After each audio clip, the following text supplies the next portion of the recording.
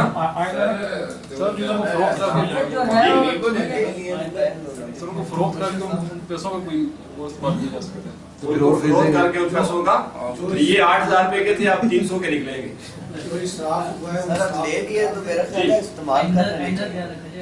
آئندہ دھیان رکھا دے پچھلی ایسی کرے.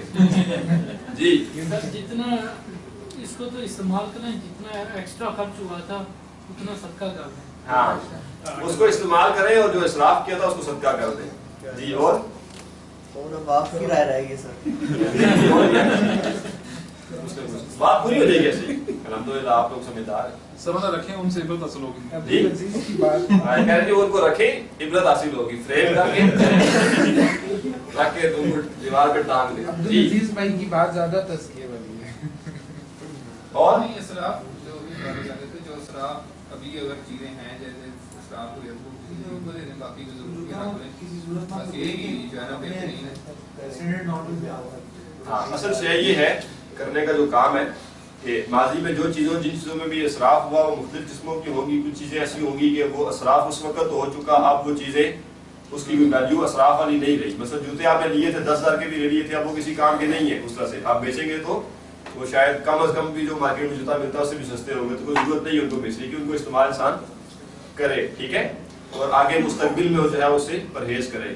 لیکن وہ شے ماضی میں جس کے اوپر اسراف کیا تھا اس کی کمپنسیشن کسی طریقے سے ہو سکتی ہے، وہ کر بھی لی جائے، اور جس کی نہیں ہو سکتی اس کے لیے کیا جائے کہ کچھ اضافی طور پہ صدقہ کیا جائے. اس لیے کہ وہ حدیث میں پڑھ چکے ہیں جب تم سے کوئی گناہ ہو تو کیا کرو، ایک اضافی نیکی کرو، اس کو مٹا دے گی. ٹھیک ہے، ویسے تو توبہ بھی کفایت کرتی ہے.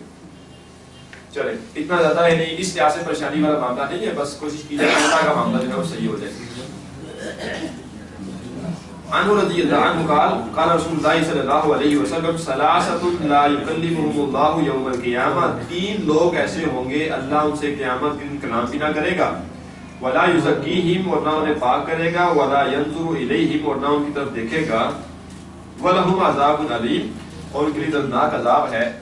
شیخ زانی، بوڑھا زانی، وہ شخص جس نے بڑھاپے میں زنا کیا، وملک کذاب اور جھوٹا بادشاہ، وعائل مستکبر اور وہ فقیر جو تکبر کرنے والا ہو.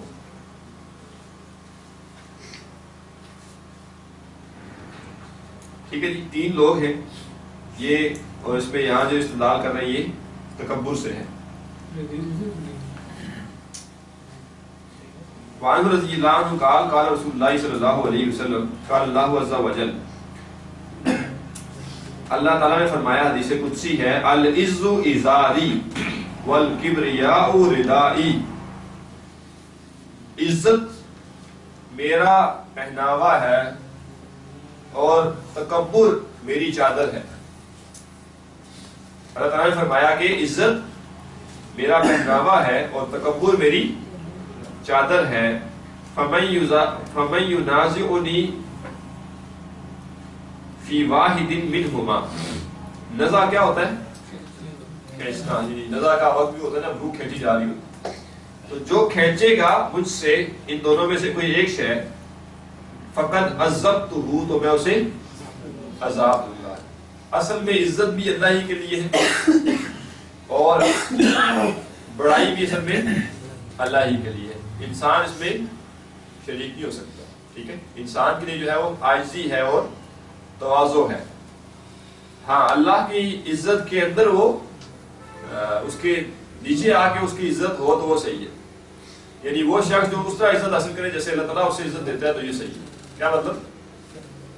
اسے قرآن مجید کے ذریعے، ٹھیک ہے، قرآن کا جو علم حاصل کرتا ہے اس کو اللہ تعالیٰ عزت دیتا ہے. جیسے پہلے بھی کہا کہ معاف کرو گے تو اللہ تعالیٰ عزت بڑھائے گا. تو یہ گویا تکبر جو ہے یہ اتنا ایسا تو آپ نے پہلے بھی سنا ہوگا کہ الکبریاء ردائی. ٹھیک ہے. وعن رضی اللہ عنہ ان رسول اللہ صلی اللہ علیہ وسلم قال، یہ وہ آ رہی ہے حدیث جو پہلے آپ کے ساتھ تذکرہ ہوا تھا اس کے بارے میں کہ تکبر جب انسان ایک خاص سطح سے اوپر چلا جاتا ہے تو پھر حقیقتاً وہ نیچے دھنس جاتا ہے. رسول اللہ صلی اللہ علیہ وسلم نے فرمایا بینما رجل یمشی فی حلۃ، اس دوران میں کہ ایک انسان چل رہا تھا، حلہ حلیہ، ایک ایسے حلیے میں تعجبہ نفسہ، کہ اس کا نفس اسے بڑا عجیب لگ رہا تھا. عجیب سے مراد خوشنما. ایک شخص چل رہا تھا اس حلیے میں، اس حیت میں، اس انداز میں کہ اس کا نفس اسے بہت اچھا لگ رہا تھا، اپنا آپ بڑا اچھا لگ رہا تھا. مرجل رأسہ، بالوں میں کنگھی کی ہوئی ہے، بال سنوارے ہوئے ہیں. یختال فی مشیتہ، چلنے میں ایک اکڑ ہے اس کے. اس خسف اللہ بہ، اچانک اللہ نے اسے دنسا دیا. فہوا یتجلجل فی الارض، تو وہ دھنستا چلا جا رہا ہے زمین میں، الی یوم القیامہ، قیامت کے دن تک. یہ ہے کہ تکبر کا نتیجہ ہو سکتا ہے کہ خاص لمٹ سے آگے اگر انسان چلا گیا تو اللہ اس کو واقعتاً زمین میں دنسا دے. جی کیا؟ ہاں جی، تو میں نے کیا کہا تھا؟ ٹھیک ہے ساتھ آیا تو نہیں ہوگا. پوری بات سنا کریں بھائی. یہ بھی تو وہی چیز ہے نا. لا حول ولا قوة. ابھی تو منطق کو رڑا لگایا لیکن وہ سمجھ کوئی نہیں آئی بات. اردو کا میں قاعدہ نہیں بتا رہا تھا، عربی کا قاعدہ بتا رہا تھا. ٹھیک ہے، تو عربی میں دخلہ جو ہے اس کو دخلہ کے لیے وہ قاعدہ ہے، اردو کے داخل ہونے کے لیے نہیں ہے. ٹھیک ہے، اب یہ متکبر والی بات نہیں سمجھ رہے جی اس سے پچھلی. ہاں جی، کوئی بیان کر دے گا.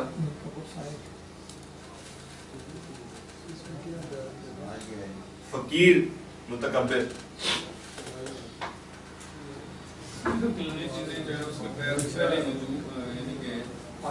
زیب نہیں دیتی تینوں چیزیں.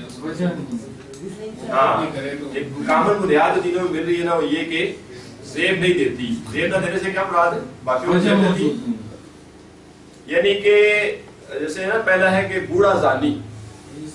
ٹھیک ہے، تو یعنی یہ ایک انتہا ہے کہ ایک ایسا فعل جب انسان اس عمر میں کرے کہ بالکل ہی اس کی امتیاز اس کو نہیں ہے. ٹھیک ہے، ایسے ہی جو بادشاہ ہے وہ حکمران، تمہیں جھوٹ بولنے کی کیا ضرورت ہے بھائی، یہ قوت ہے تمہارے پاس، سیدھے سیدھا کہو جو کہنا ہے.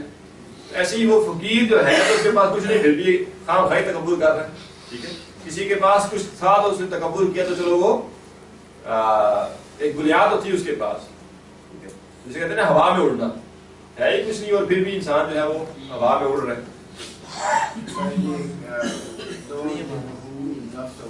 ہاں جی، اس کو اسے اپنا آپ بڑا بھلا لگا. جب آپ اچھے کپڑے پہنتے ہیں تو آپ سمجھتے ہیں کہ آپ اچھے لگ رہے ہیں. ہاں جی، ہاں عجب کے اوپر ہماری گفتگو نہیں ہوئی جو شروع میں ہم نے کرنی تھی. دیکھیں عجب کیا ہے، ایک ہے تکبر، تکبر اور شے ہے، یہ عجب کے بارے میں اب آگے بات نا، لیکن عجب اور تکبر ملتے جلتے چیزیں ہیں.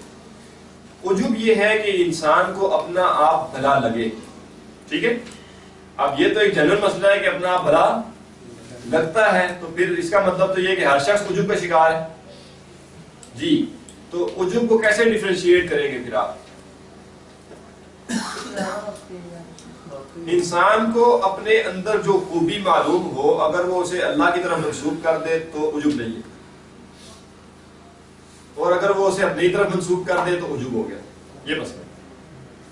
اب مجھے یہ یعنی میں نے سوچا میں بڑا یہ اس کے بعد میں ہی ذہین ہوں، ابھی عجب ہو گیا. اور میں نے سوچا میں بڑا ذہین ہوں، اور میں نے کہا کہ اللہ کی توفیق سے عجب ختم، الحمدللہ کہہ دیا. ایسے ہی میں جو ہوں وہ بڑا محنتی ہوں، اور میں بڑا محنتی ہوں تو عجب ہو گیا. اسی سے تکبر بنے گا نا پھر آگے. اور ساتھ میں اگر میں نے کہہ دیا کہ اللہ کی دین ہے، اور کہنے سے مراد نہیں ہے کہ اوپر سے کہہ دیا اپنے آپ کو. اس لیے میں نے کہا تھا یہ تکبر عجب یہ سب کچھ عاجزی یہ انسان کے دل میں ہوتا ہے اصل میں. ٹھیک ہے، ظاہر ہو سکتا ہے اس کے خلاف ہی جا رہا ہو. بعض لوگ تکبر کر رہے ہوتے ہیں اور جھکے ہوتے ہیں بڑے آگے سے. ٹھیک ہے، اندر تکبر دل میں باہر عاجزی ہے. تو یہ عجب میں یہ فرق ہے کہ انسان کو اپنا آپ اگر یا اصل میں کل کائنات میں کوئی بھی خوبی نظر آئے تو کیا ہو، اسے اس طرف لٹا دینا جہاں سے وہ آئی ہے، اس کے منبع کی طرف. یہ ہے اصل میں انسان کے کرنے کا کام. تو نہ صرف باہر بلکہ اپنے باطن میں بھی انسان کو جو صلاحیت نظر آئے، جو خوبی نظر آئے، وہ اسے اللہ کی طرف منسوخ کر دے کہ یہ اللہ کی دین ہے، بس کچھ ختم ہو گیا. یہ جو شخص تھا یہ اپنے آپ میں چڑھا ہوا جا رہا تھا. بال لازمی ہے اسے کوئی محنت کی ہوگی نا بنانے میں، یعنی بال بنانے سے عام صرف محض کنگھی کرنا نہیں، یہ کنگھی تو ہر شخص کر لیتا ہے. تو کوئی بڑے خوبصورت بال بنا لیتا ہے اور کوئی ایسے ہی گزارا کر لیتا ہے. ٹھیک ہے جی، جیسے لگا ٹھیک ہے. تو ایسے ہی جو ہے وہ لباس ہر شخص پہنتا ہے، لیکن کچھ لوگ ہوتے ہیں جو لباس بڑا فٹنگ کے ساتھ پہنتے ہیں اپنی جسامت کے لحاظ سے. تو یہ سب کچھ جائز ہے، بال اچھے بنانا جائز ہے، لباس اچھا پہننا جائز ہے. لیکن اگر وہ پہننے کے بعد اس دیکھیں لباس میں نے اگر اچھا بنوا لیا، اپنی جسامت کے اعتبار سے بنوا لیا، نہ بہت کھلا تھا نہ بہت تنگ تھا، جسامت کے لحاظ سے مناسب تھا، تو یہ صلاحیت بھی مجھے سوچنے کی اللہ نے دی، لباس عطا بھی مجھے اللہ نے کیا، اور وہ بدن بھی مجھے اللہ نے عطا کیا جس کے اوپر وہ لباس ایسے میں پہن سکتا ہوں، اور مال بھی اللہ نے دیا جسے میں نے وہ خریدا تھا. تو میرا اپنا کیا ہے. تو اصل شے یہی ہے کہ جو خوبی بھی انسان کو اپنے اندر نظر آئے. اچھا یہ بڑی اہم شے ہے کہ یہ ثواب کا کام بھی کہہ رہے ہیں آپ اسے، کہ اپنی کسی خوبی کو پہچاننا اور پھر اسے اللہ کی طرف منسوخ کر دینا، یہ بہت اہم چیز ہے. عاجزی کی وجہ سے بعض لوگ کیا کرتے ہیں، میں کچھ بھی نہیں. وہ ابادی صاحب اس کو کہتے ہیں کہ جی میں کی جی، کہتے ہیں میں کی پھر منو کی. ٹھیک ہے، باقی سارے دنیا میں آگے دوڑ رہے ہوں گے، لیکن وہ دین کی طرف آگے کیا ہوگا، اور جی میں کی جی، میں تو کچھ بھی نہیں. ٹھیک ہے، یہ غلط بات ہے. مجھے اپنی صلاحیتیں پہچاننی ہیں، لیکن جب میں انہیں اللہ کی طرف منسوخ کروں گا تو پھر میں کوئی بھی اپنی صلاحیت اضافی ایڈ نہیں کروں گا. لیکن جب میں وہ صلاحیتیں اپنے لیے کروں گا کہ ہاں میرے اندر ہے، پھر ہو سکتا ہے کہ میں ذہین نہ بھی ہوں اور میں کہوں میں تو بڑا ذہین ہوں.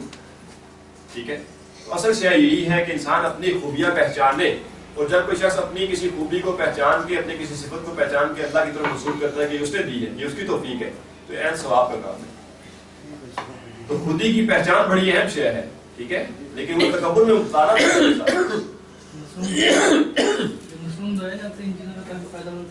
ہاں جی. ٹھیک ہے، تو مختصر سی دعا اگر مانگنی بھی ہو ان دو چیزوں کے بارے میں تو کیا ہے، اللہم جی. ابھی دان ہے اتنی دعا تو خود ہی کر لیا کرے عربی میں. اب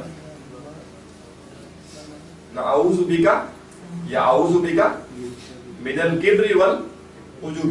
ٹھیک ہے، تو یہ آسان سا ہی ہے. کسی شے کے شر سے بھی انسان کو پناہ مانگنی ہو تو تعوذ کے ساتھ اس کو بول ہو جائے گا.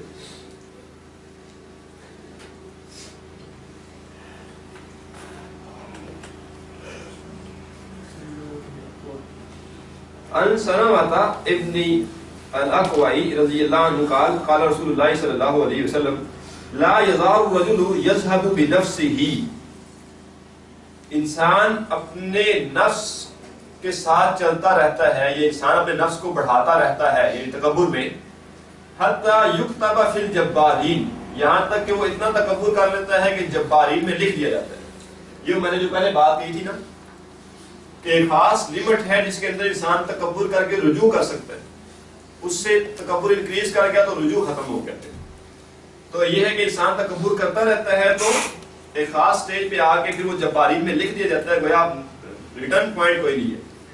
اس کا مطلب یہ ہے کہ انسان بڑا بیدار رہے، تکبر اس سے ہو سکتا ہے، تکبر کا معاملہ اس سے صادر ہو سکتا ہے، لیکن فوراً پہچان کے واپس توبہ کرنا. ٹھیک ہے، یہ بڑی اہم شے ہے. وگرنہ جتنا آپ کا اپنی اصل سے فاصلہ زیادہ ہوتا جائے گا اتنا ہی کٹنے کے چانس زیادہ ہو جائیں گے. ٹھیک ہے، فَيُصِيبَهُ مَا أَصَابَهُمْ، تو اسے وہی شے پہنچے گی جو انہیں پہنچے گی. کیا مطلب، اس کا وہی انجام ہوگا جو جبارین کا ہوگا. يَذْهَبُ بِنَفْسِهِ أَيْ يَرْتَفِعُ وَيَتَكَبَّرُ. باب حسن الخلق، حسن اخلاق کا باب، اچھے اخلاق سے متعلق جو ہے وہ باب بڑا اہم باب ہے، اور اس کے اندر جو احادیث بھی آ رہی ہیں وہ بالکل کسی باب سے ہی متعلق ہے ساری. اس کی شروع میں ایک بات اہمیت کے لحاظ سے نوٹ کر لیں کہ ساری احادیث بھی جو بیان کر رہی ہے وہ کیا ہے کہ دنیا میں عام طور پہ نیک نامی کا یا نیکی کا یہ معیار تو رہا ہے کہ کوئی شخص عبادات میں بہت آگے ہے. یہ ہمیشہ سے ہی رہا ہے اور ہر عام سے عام بندہ بھی نیکی کا یہ معیار سمجھتا ہے. مثلا یہ کہ وہ محلے میں جو بھی نماز پڑھنے والا بندہ ہوتا ہے لوگ سمجھتے ہیں کہ ہاں کچھ نیک ہے. یہ کہ وہ الہات پہ رکھ کے چلا گیا ہو. لیکن اور خاص طور پہ جو لوگ خود نیکی کر رہے ہوتے ہیں وہ تو لازماً یہ سمجھتے ہیں کہ ہم جو عبادات کر رہے ہیں یہی نیکی ہے. تو اسلام نے جو لوگوں کے ساتھ اچھے طریقے سے پیش آنا یعنی حقوق العباد اور حقوق العباد میں بھی اہم ترین حصہ انٹریکشن, ٹھیک ہے, اس کی جو اہمیت رکھی ہے اس سے اندازہ ہوتا ہے کہ اسلام نیکی کا جو تصور دیتا ہے اس میں عبادات اور اس کی کیا ویلیو ہے. وہ جو ہم کہتے ہیں نا کہ اللہ تعالیٰ اپنے حقوق تو معاف کر دے گا بندوں کے حقوق معاف نہیں کرے گا, تو اس کا مطلب اس باب سے آپ کو کسی قدر سمجھ آئے گا کہ وہ کیا ہے. قال اللہ تعالیٰ نے فرمایا وَإِنَّكَ لَعَلَىٰ خُلُقٍ عَظِيمٍ, بے شک ہے نبی صلی اللہ علیہ وسلم آپ اعلیٰ اخلاق پر فائز ہیں. اس آیت کا مطلب کیا ہے کہ اب اخلاقیات جو ہیں کیا کہتے ہیں جس سے انگلش میں مینرز, ٹھیک ہے, یا انسانیت بھی کہتے چلے, اس کا معیار کیا ہے اب دنیا کے لیے نبی صلی اللہ علیہ وسلم, ٹھیک ہے. جو ان سے جتنا قریب تر ہوگا وہ اتنا ہی اخلاق والا سمجھا جائے گا اور جو ان سے جتنا دور ہوگا وہ اتنا ہی بد اخلاق سمجھا جائے گا. تو اخلاقیات میں سب سے نمایاں شے ایمان ہے, ذہن میں رکھیں ایمان ہے کہ وہ سارے اعمال جو انسان کر رہا ہو وہ کس کے لیے کر رہا ہو. تو اصلاً اسلام میں اخلاقیات جو ہے اس کی بنیاد ایمان ہے. یہ آیت البر میں بھی آپ پڑھ چکے ہیں, ٹھیک ہے نا. محض لوگوں سے اچھا سلوک کرنا جو ہے اس کے پیچھے موٹیویشن اگر اللہ کو راضی کرنا نہیں ہے تو پھر یہ کوئی حسن اخلاق نہیں مانا جائے گا اس کو, اس لیے کہ پھر یہ بڑا عارضی سا معاملہ ہے. پھر جہاں مطلب پورا ہو رہا ہے وہاں آپ بڑے کھلکھلا کے مل رہے ہیں کسی سے, جہاں مطلب پورا ہو گیا وہاں پہ ختم. پھر اللہ کی خاطر جو لوگوں سے اچھا رویہ انسان اختیار کرتا ہے یہ مستقل معاملہ ہے, جبکہ آج جو غیر مسلموں کا حسن سلوک ہے یا حسن اخلاق ہے وہ کوئی مستقل شے نہیں ہے. جب چاہتے ہیں مسلمانوں کو کچھ ویلیو دیتے ہیں اور جب چاہتے ہیں تو جانور سمجھ لیتے ہیں. وقال اللہ تعالیٰ نے فرمایا والکاظمین الغیظ, اور غضب کو غصے کو پی جانے والے, والعافین عن الناس, ان لوگوں سے درگزر کرنے والے. اس آیت کو یہاں لا کے انہوں نے استدلال کیا ہے کہ حسن اخلاق کے لیے لازمی شرط ہے کہ لوگوں کے غلط رویوں کو نگلیکٹ کیا جائے, وگرنہ معاشرے میں حسن اخلاق نہیں پروموٹ ہو سکتا. اس لیے کہ بہرحال یہ حقیقت ہے کہ 100% انسان اخلاقیات کے لحاظ سے صحیح ہوتے ہیں. تو جو لوگ اخلاقیات کے لحاظ سے اچھے مقام پر ہیں انہیں لازماً ایسے لوگوں سے سابقہ پیش آئے گا جو اخلاقیات کے لحاظ سے کمتر مقام پہ ہیں.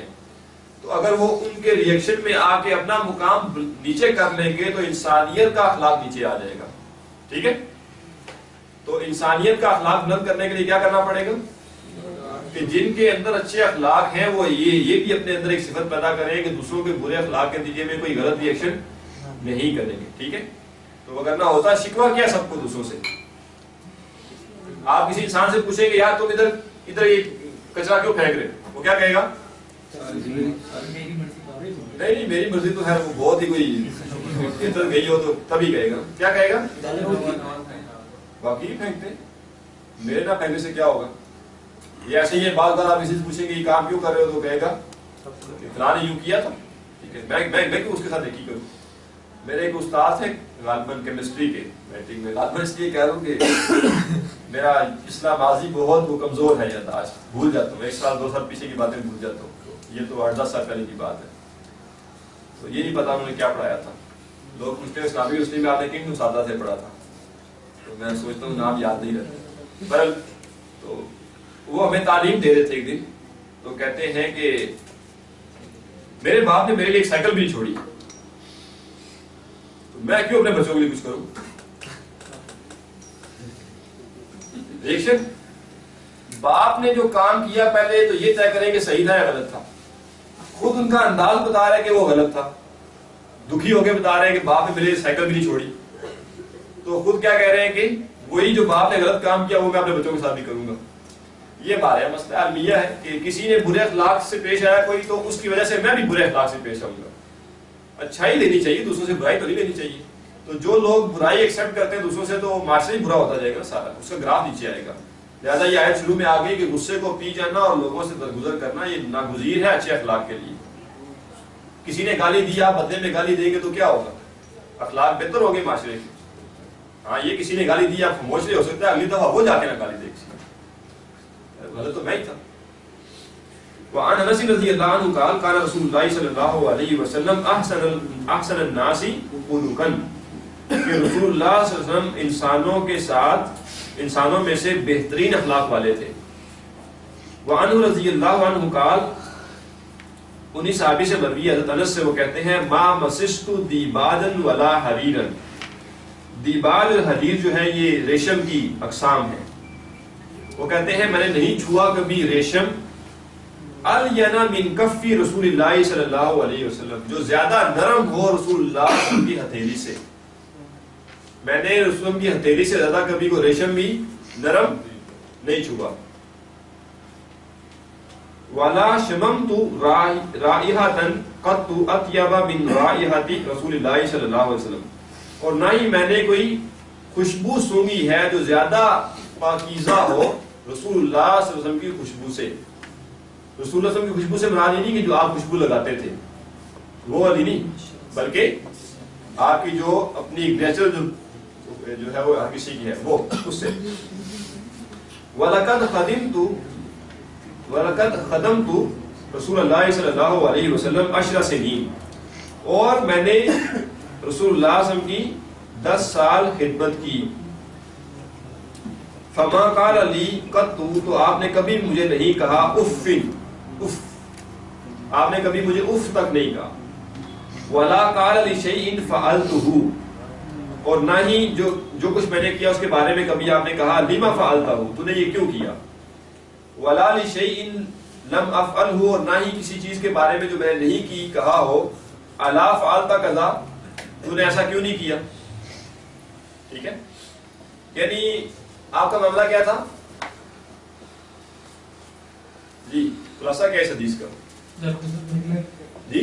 درگزر. اور ایک اور بڑی اہم شے ہے اس درگزر کرنے کے لیے، اگر وہ ذہن میں راسخ نہ ہو تو بڑے مسئلے پیدا ہوتے ہیں، اور اس کا زندگی میں اور بھی فوائد ہیں.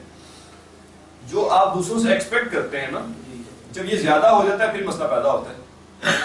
اگر میں یہ ایکسپیکٹ کر رہا ہوں کہ جو میرے ماتحت ہیں وہ بالکل پرفیکٹ کام کریں گے، کوئی کمی کوتاہی نہیں ہوگی، تو پھر تھوڑی سی بھی کمی کوتاہی ہوگی تو مجھے فیل ہوگی. اور اگر میں یہ ایکسپیکٹ کروں گا کہ بھائی یہ اتنی سمجھ مجھے ان کو نہیں ہے، اتنا تجربہ نہیں ہے، کم ہی ان سے توقع کروں گا، تو پھر کیا ہوگا؟ بعض کا یہ بھی ہوگا زیادہ خوش ہو جاؤں گا اور توقع سے زیادہ کچھ کر دیں گے. تو خام خواہ اضافی توقع کرنا نا کسی سے. اور ہمارے ہاں عام طور پہ توقع جو ہوتی ہے وہ کس بنیاد پہ ہوتی ہے؟ پرفیکشن. کہ اب جو ہے وہ میاں بیوی کا معاملہ بھی یہی ہے کہ بیوی یہ سمجھتی ہے کہ خامن جو ہے وہ آئیڈیل ہونا چاہیے، پرفیکٹ، ہر کام اس میں صحیح ہو. پھر 2 خامیاں نظر آئیں گی تو برا لگے گا. اور مرد بھی چاہتا ہے کہ بیوی کیا ہو؟ پرفیکٹ. تو قرآن مجید نے کیا اصول دیا؟ کہ اگر تمہیں اس کی کوئی چیز بری لگتی ہے تو ہاں، ایزیوم کا وہ ایکسپیکٹ کم کرو گے تو مسئلہ حل ہو جائے گا. تو چونکہ دنیا شے ہی ایسی ہے کہ مقصود ہی نہیں ہے، تو جب مقصود ہی نہیں ہے تو پھر ایکسپیکٹ بھی کم ہی کیا جائے اس میں سے. ٹھیک ہے، کہ اس میں سے کچھ مجھے فائدہ ہوگا. تو نبی صلی اللہ علیہ وسلم کا معاملہ یہ تھا کہ آپ جو کچھ ہو رہا تھا تو آپ زیادہ اس کو سوچتے نہیں تھے کہ ایسا ہو جاتا تو زیادہ ہی بہتر تھا. بس ٹھیک ہے، کام چل رہا ہے. حضرت انس نے جو خدمت کی تھی تو وہ خدمت کیا تھی؟ اگر نبی صلی اللہ علیہ وسلم یہ چاہتے کہ جیسے وہ ہوتا ہے ہمارے ہاں، جیسے ہم گھر میں ملازم رکھے جاتے ہیں، وہ کہ ایک ایک کام وہ کرے، تو پھر تو بڑا مسئلہ ہے، پھر تو کوئی بھی یہ سطح نہیں پوری کر سکتا. لیکن اگر یہ ہو کہ بس ٹھیک ہے بھائی جو کوئی ضروری کام ہے تو اس نے کر دیا تو ٹھیک ہے، باقی نہیں. تو وہ حضرت انس تو جو ہے وہ خادم تھے، سارے کام کرتے. کمی کوتاہی تو ہوتی ہوگی، اسے انسان ہی تھے برت. لیکن یہ کہ نبی صاحب سے ہوتی تو کوئی نہیں کرتے ہوں گے کہ بالکل پرفیکٹ ہر کام میرا کر کے دے. تو یہ بڑی اہم شے ہے کہ نبی صاحب کا معاملہ یہ تھا کہ آپ نے کبھی روکا ٹوکا نہیں کہ یہ ایسا کیوں کر دیا اور وہ ویسے کیوں کر دیا, درگزر کیا, معاف کر دیا. کوئی ایسی شے ہو بھی جاتی ہے کہ جو مناسب نہیں تھی, کسی اور طریقے سے ہو سکتی تھی, آپ نے خیر کوئی مسئلہ نہیں. سر اس میں اس بات جو سمجھ آ رہی ہے وہ یہ ہے کہ ریلیکس رکھیں اپنے متحد ہونا, تو وہ اس کے اندر کانفیڈینس بھی آتا ہے, وہ آپ کے ساتھ جو ہے نا یعنی اچھے طریقے سے کام کرے گا اور کانفیڈنٹ ہوگا کہ مجھے ایسی جھڑکی نہیں پڑے گی اور جو خواہ مخواہ میں مجھے ڈانٹا نہیں جائے گا. اس میں ایک نقطہ اور ہے بڑا اہم جو مسئلہ پیدا ہو سکتا ہے.